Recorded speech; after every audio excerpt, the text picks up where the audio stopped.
All right, ladies and gentlemen, welcome back to today's video. Welcome back to the YouTube channel. Hopefully you guys are all having a pretty killer Friday and maybe you're getting ready to go spend your weekend at a dirt track somewhere like we are. Super excited about everything we have in today's video, mainly because we're about to get back in the swing of things. We had a couple of weeks off, and specifically, I guess, the 18T. If you don't talk about our weekend we spent at Cottage Grove, because I was driving the Brian Crockett owned number I-1, it has almost been exactly 1 month since my car was on track racing at full speed. And it's crazy to think about that because honestly, it really doesn't feel like it's been a month, but it just goes to show like how time flies. And you know, as you start to do other things and as you take some time off, like just as quickly as when we're racing, time flies. Even when you're not, in my opinion, it still keeps moving. So really pumped to get back at it this weekend at the Skagit Speedway for the Bob's and Burger, I always say it wrong. I think it's Bob's Burgers and Brew Summer Nationals, which is a $10,000 to win 360 race up in Alger, Washington. And in my opinion, this is one of the neatest things that the Skagit Speedway does. They have this $10,000 to win 360 race every single year. It's the Summer Nationals. And it's kind of like an opportunity for their locals to race for a lot of money. Obviously, anyone can show up, anyone can travel from wherever to compete, but it's a non-sanctioned race. Technically, this year it kicks off Western Sprint Tour, which is a little bit different, but it's not like it's nationally sanctioned or it's a 410 race or anything like that. It's just a chance for the locals to race for a very, very good person, kind of give back to the guys that support the track every week. And usually when you throw all those factors into an equation, it produces moments that are just unforgettable. Smaller, more local teams racing for a ton of money at a top-notch racetrack like the Skagit Speedway with incredible fan support. We will have a packed house for both nights of the Summer Nationals. All of it combined just turns into a spectacle that you don't want to miss, so I'm happy to be a part of the event in 2022, and we're hoping to put our name on that check at the end of the weekend. I told you guys, though, in the last video a little bit of our game plan. We have had a hectic couple of weeks just trying to rebuild, basically our whole team. From Carly's deal to my deal to our whole deal. We've just been still moving forward, keeping our heads down, not letting just trying not to let it affect us, and just, taking each step necessary to get back to where we want to be. So we ended up taking the frame that we fixed at the end of last season, and we put all of our good components on it, and that is now the car that we are going to be racing this weekend and moving forward. So that has been my dad and I's project since 4th of July, and not only getting a piece ready to get back on track, but also some spares to have in the trailer again. And finally, after a bunch of hard work, the car was mostly finished yesterday, and we were able to fire it up and make sure we had no leaks and everything was 100% ready to go.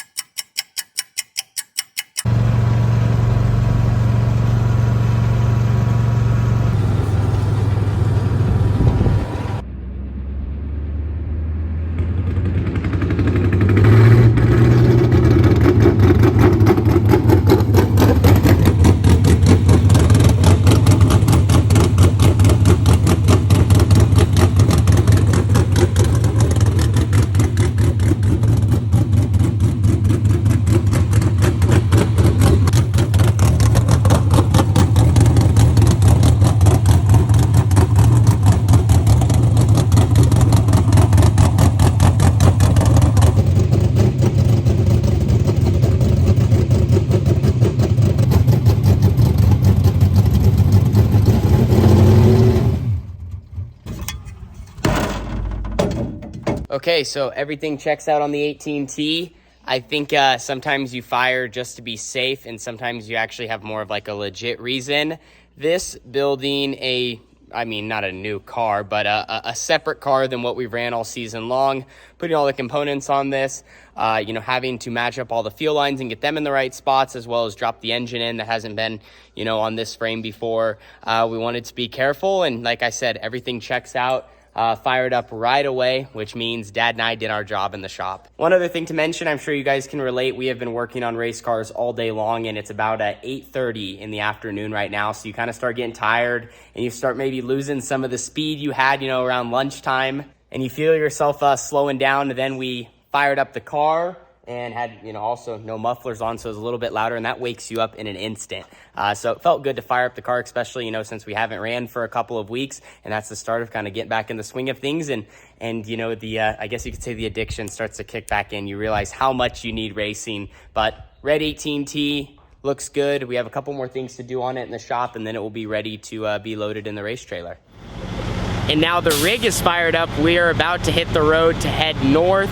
The next part of the video is I kind of just take you through some of the things that happened this week as we were building the car. We finished, everything fired good, but I wanted to take a second to talk about the importance of scaling a sprint car and your race car in general. It's not something we've necessarily always done, but we've really been getting back into it lately, and I figured I would just take a second to share that here with the audience.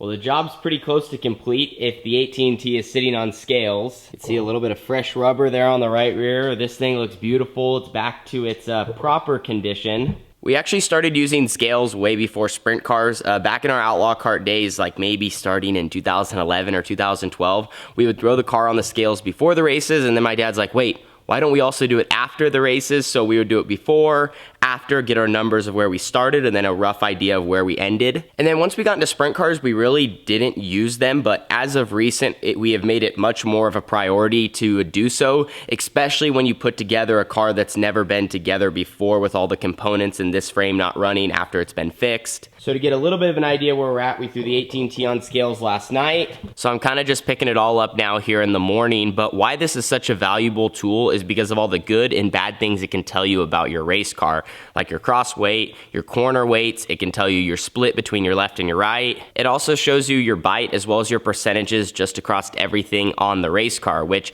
if you find something that works and you have it on scales, then you know exactly where your numbers need to be to get your car to roll around the racetrack that fast. It can definitely help take your program up a step, just being more consistent with your race car and trying to find that feel that you're looking for. Or if you're struggling, you also will be able to look at your numbers, or even if you don't know, but you can show someone that is more knowledgeable and has been doing that form of racing for a long time, and they might be able to pinpoint a couple of things that are wrong, and therefore that might mean your car is bent or just something is backwards, and it will help you get back on track faster than just having to keep going back out and race and practice and try to just change things and get closer. It's easier to just do it here in the shop, get it right, and then head to the track.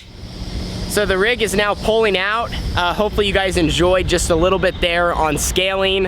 I feel like it's one of the most important things in your racing program if you believe in it. And let's be real, there's nothing better than putting all your time and effort into your car. You look at your numbers and they are just right on the money and you know it. And there's nothing worse than when you look at your numbers and you're like, shoot, something is horribly wrong and I'm not really sure what it is. And you're kind of just, you know, still chasing your tail even in the shop. So that is one of the final steps of the process before we actually head to the racetrack.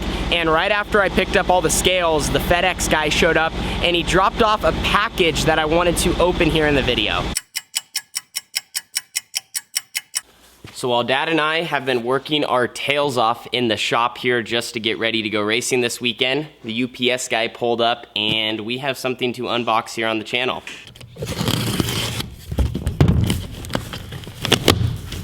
We got a new custom K1 race gear suit from our friends over at Pit Stop USA. Oh, here we go.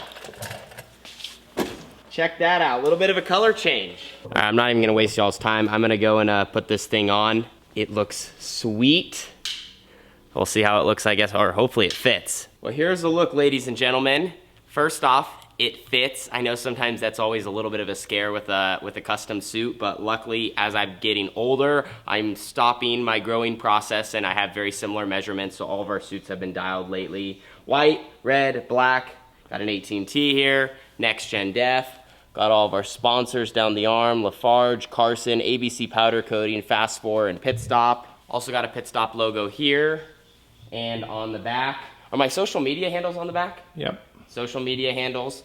And got Holmes down the leg. So this thing is sweet. Big thanks to Pit Stop USA. They have been supporting me for the past couple of seasons, providing me with safety equipment, custom suits, so I can do my job behind the wheel and not feel worried about the dangers of our sport while doing it. If you guys like to check them out, I'll have their link at the top of the description. Like I said, they support the 18T, and it'd be great if you support them because they have a lot to offer in dirt racing and just our sport in general. And once I did that unboxing, there was really only one thing left to do, and that was to load the car.